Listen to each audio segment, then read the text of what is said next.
Hello, this is Larry Arthur, and I would like to do my debrief for my July 26th day of my course. I've chosen to YouTube as my way to present it to you.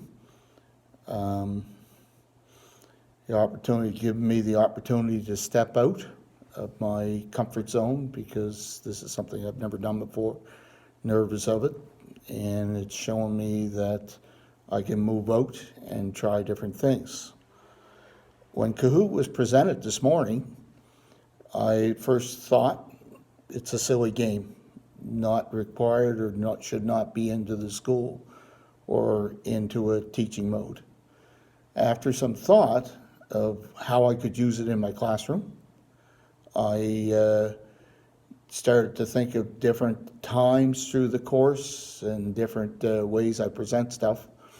The last week that they're in on their level 4, the class is preparing for their Red Seal exam. The whole week is not a curriculum-based course like we have every other week. It's a study week that the students we cover different topics, we do look at stuff on the internet.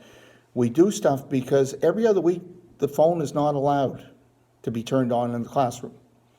This week we do allow it to be turned on in the classroom. I do allow it because it's their way of searching for answers for stuff that comes up, because they're looking at everything that is covered in the Powerline Technician trade, and not everything's covered in a book.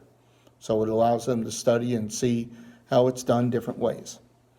So thinking of that, I'm always looking for a way to trigger what they know and what they don't know, to give them an avenue to learn what they have to study. And using Kahoot would be a way that I could build 4 different question banks, do one each day, and it would give them an insight. Well, maybe I don't know about that subject. I got to go study it. I got to learn it, research it, and they can work as teams to do that. So Kahoot may be just another way, instead of giving them a paper quiz, letting them do the paper quiz, it's another way of them doing it on a little easier environment, because that week can get pretty stressful for them. So what I did is I tried one with the group. When I was doing it, it shocked me how easy it was to do the questions.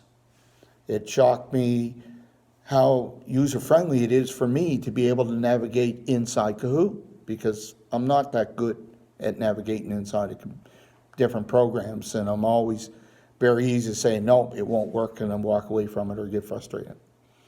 I was able to I used a YouTube video in the front end of it at the beginning, which would allow me to explain it to them. It would allow me to make it more personal instead of just reading it, and it would clarify the objectives and how to do the game. So then when they start, as I put each question up, I was able to add pictures to the questions. What the pictures will do is it will give me a chance to ask them, what does this tool do, or what's the name of this tool, what's this type of structure. You can give them something visual and get them to name it, which does come up in the Red Seal exam, the what if game. So going through it, it was easier for me. It showed them, it shows me what percentage of the class is got it and which percentage that maybe I got to concentrate on to give them help. So it can be a valuable learning tool, I think, for that 4th week, that last week of the Red Seal. So it made me realize that there is stuff out there that I can bring into the classroom that will help them. I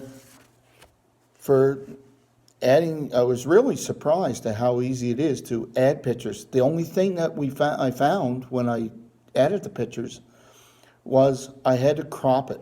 I had to snip it, so it got me into something again, which I'm used to doing snippet.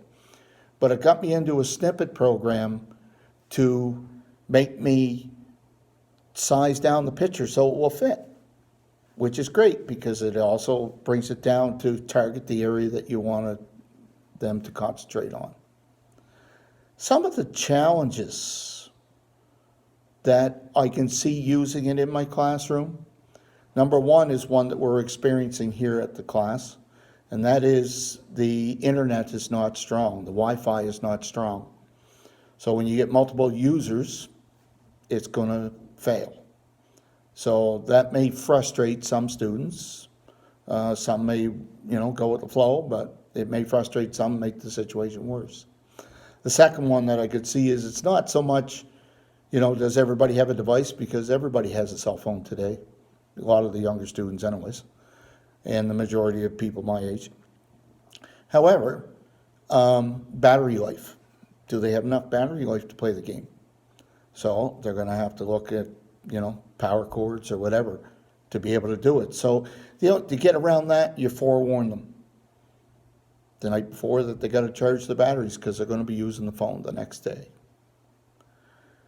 To look at, for me, what it means for me.